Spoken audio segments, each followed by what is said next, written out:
What is going on, YouTube? Levi Adams here with Team TC, and there are 809 Pokemon in the Pokemon franchise. Every single one of them is someone's favorite, so I wanted to ask the question, can we use them in the TCG? Today we're going to be continuing our look at every single fully evolved Pokemon and how they stack up in the Pokemon TCG standard and expanded metagames. Welcome back to Dex.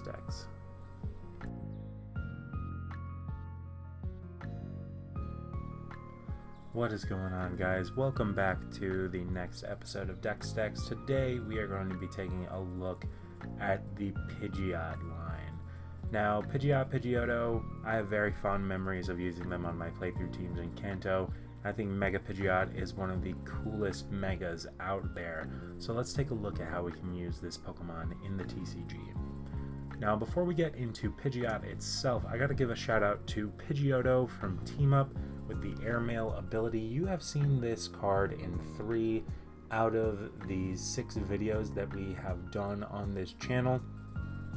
Sadly, it actually will not be making an appearance in today's deck, just due to the fact that Pidgeotto is strong as Pidgeotto and not as Pidgeot. Evolving into Pidgeot means that you lose the excellent ability that Pidgeotto has in Airmail, and honestly, this card is best used as a support card. So if you are a fan of the Pidgeot line and more of a fan of Pidgeotto than Pidgeot like myself personally, I would definitely recommend checking out either the Charizard video, the Blastoise video, or the Beedrill video where we use this Pokemon as a support Pokemon. I also got to give a quick shout out to Pidgeot. Our option for Pidgeot in the standard format, our only option for it right now, has a very interesting attack in Spin Storm. Your opponent puts their active Pokemon and all cards attached to it into their hand. Very, very cool attack, very, very disruptive attack. Unfortunately, due to the fact that setting this up is a little bit more difficult than we wish it was, comboed with the fact that we are in a very basic Pokemon dominated format right now, where this isn't as disruptive as you wish it was, say against something like an evolution based format. Like if you use this against Blastoise GX and you send their Blastoise back into their hand, well, they probably rare candied into that Blastoise, so that means that they have a Squirtle and a Blastoise in their hand, no Wartortle.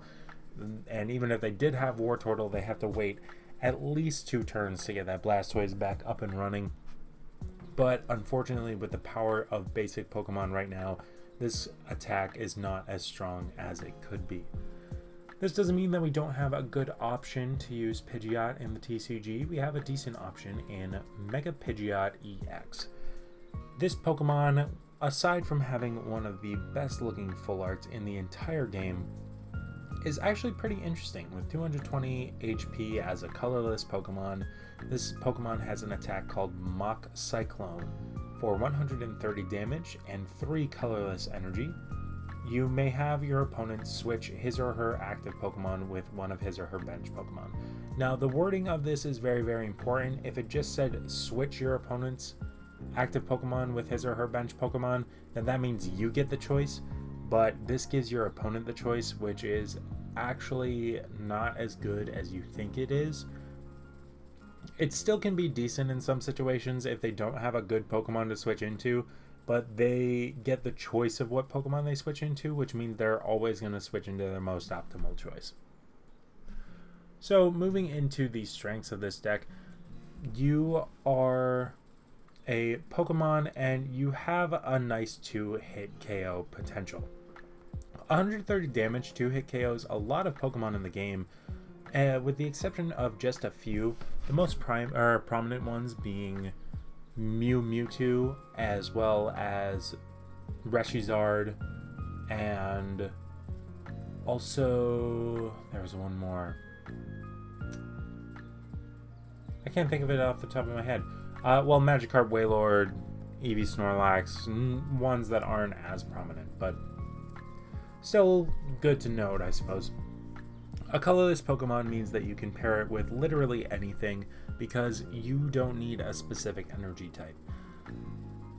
This means that you can afford to run things like solely special energy. This card will work with triple acceleration energy, as you are an evolution. You're not a basic Pokemon, which is very, very good.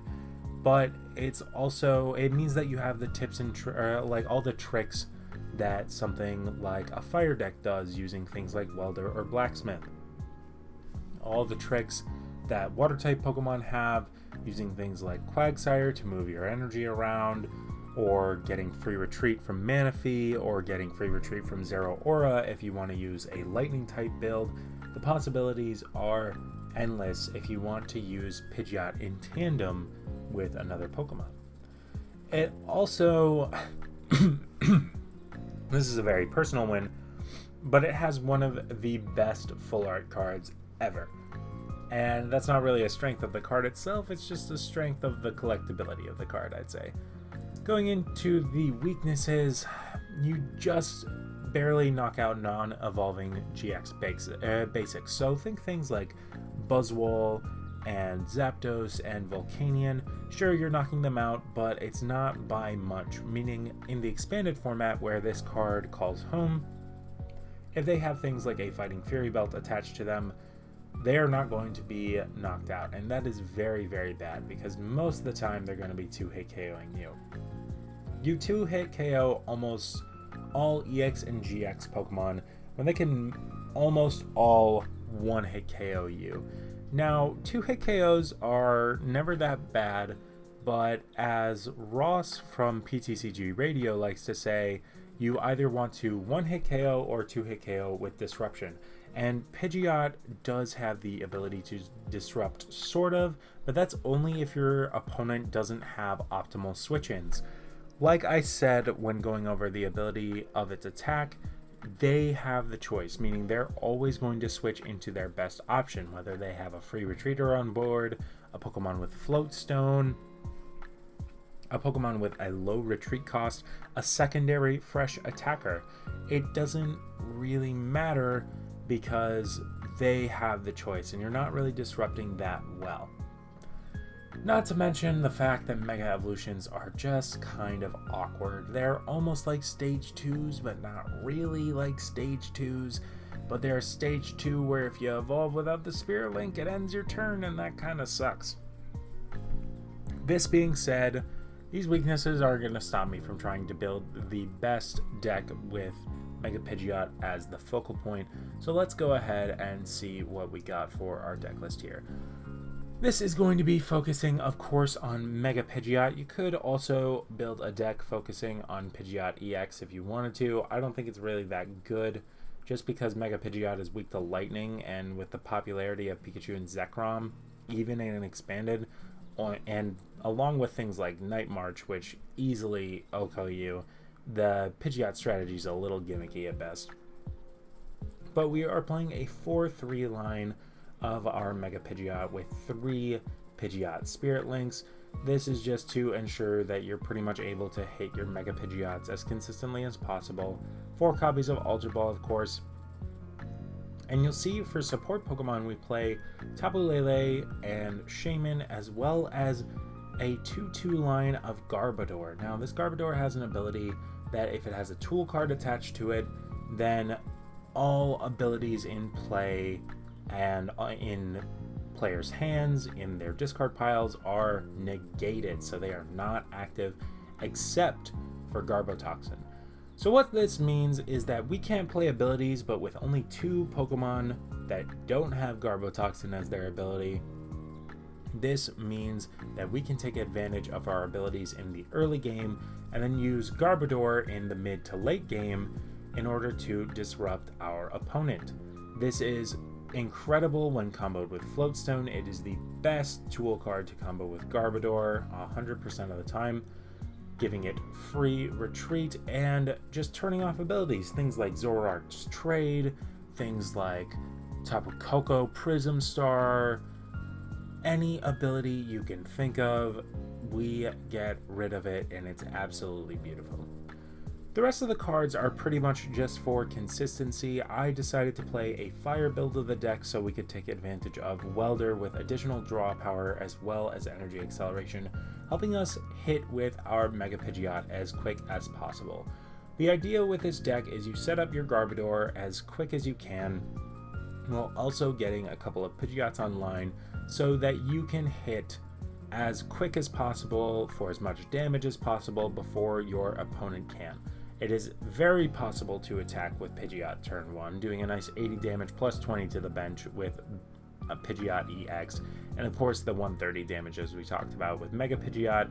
So it's just nice to get your damage up and rolling playing this fire build, not having to rely solely on your Mega Turbos to charge up multiple energy to your Pokemon per turn.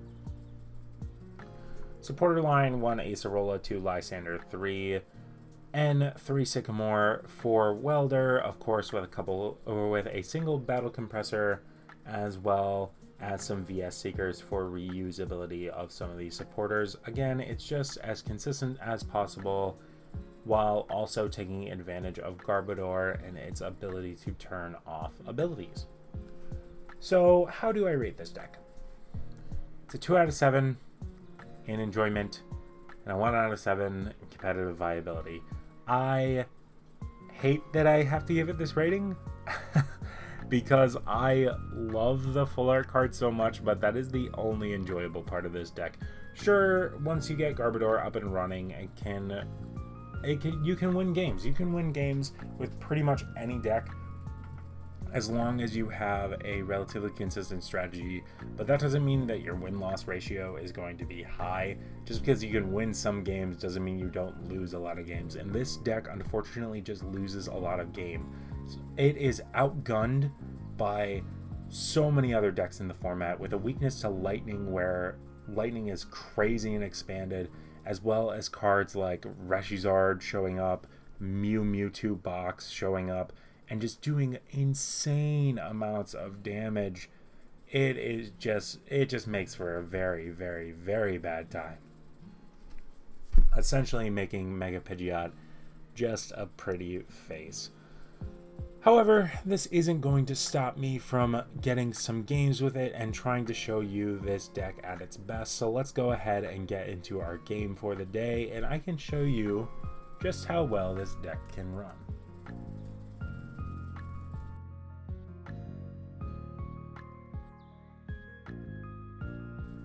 Alrighty guys, getting into our game here, we're going to be playing against a Zoroark GX deck. This is going to be a very interesting matchup as our opponent goes first. They're going to go ahead and use their Judge to drop us down to a hand of 4, but we're going to quickly recover from that, going up to a hand of 6 from an N. We're able to set up a Trubbish as well as a Pidgeot with a Spirit Link in the active. We have a Welder in hand as well as some other options, a Heat Factory on the board to allow us to discard. Our board state is looking very, very nice. Our opponent does get a Zoroark GX on board, so in this matchup I am hoping to just go ahead and draw into my Floatstone and Garbodor as quickly as possible.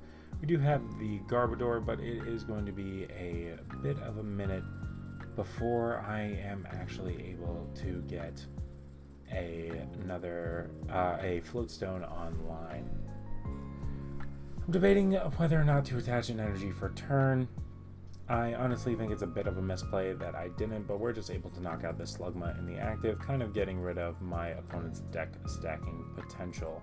Our opponent is able to get 3 Zoroark online, allowing them to draw an extra 6 cards per turn. We see a Sneasel come down onto the bench. I was very curious to see what this was going to be, thinking that maybe it was going to evolve into Weavile GX, but it evolves into a non-GX Weavile. Our opponent is just going to keep on drawing and do a nice 140 with their Riotous Beating when factoring in the Devoured Field, as well as their Choice Band, do an extra 40 damage. Now we are going to just kind of be able to set up our board a little bit. We're going to use another Welder just to attach some energies to one of these Pidgeot on the bench here. Our hand is looking a little bleak as we will not be able to really set much up in the way of taking down a Pokemon for next turn. Our opponent is going to go ahead and Field Blower away our Giant Hearth to stop our energy from getting into our hand, which is fine, as well as take a knockout on our Mega Pidgeot. Now, thankfully, Mega Pidgeot does enough to where we can combo Pidgeot into Mega Pidgeot, or Mega Pidgeot into Pidgeot, to knock out the Zoroark GX.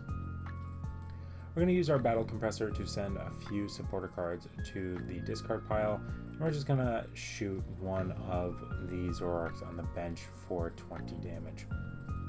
We're able to take a knockout on the active Zoroark, which is very, very nice. Our opponent's going to go ahead and bench another Slugma card that I'm a little worried about. I'm really not thinking that this is going to be anything too crazy, but you can never be too safe. Our opponent is going to go ahead and hit us with the Riotous Beating for 120, as we are going to go ahead and try and draw our way out of this. We're going to go ahead and Giant Hearth just to get some energy in hand, try and get some acceleration going here.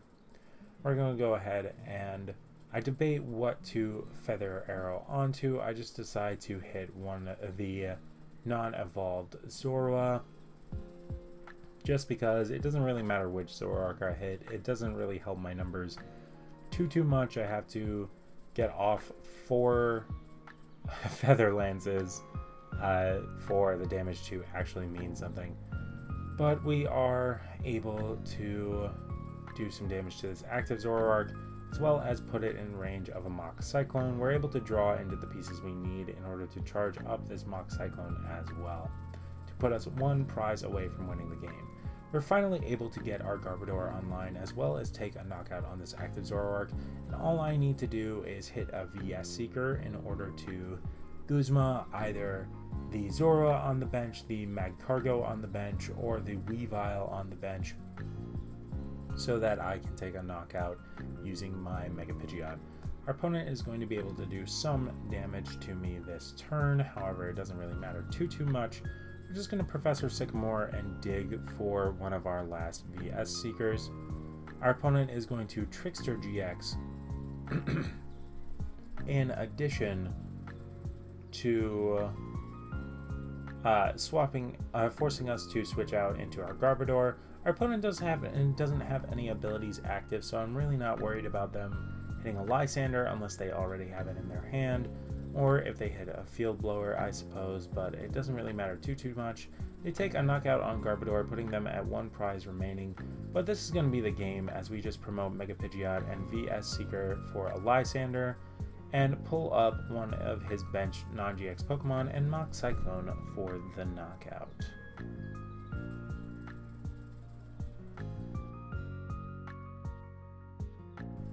Thank you guys so much for watching.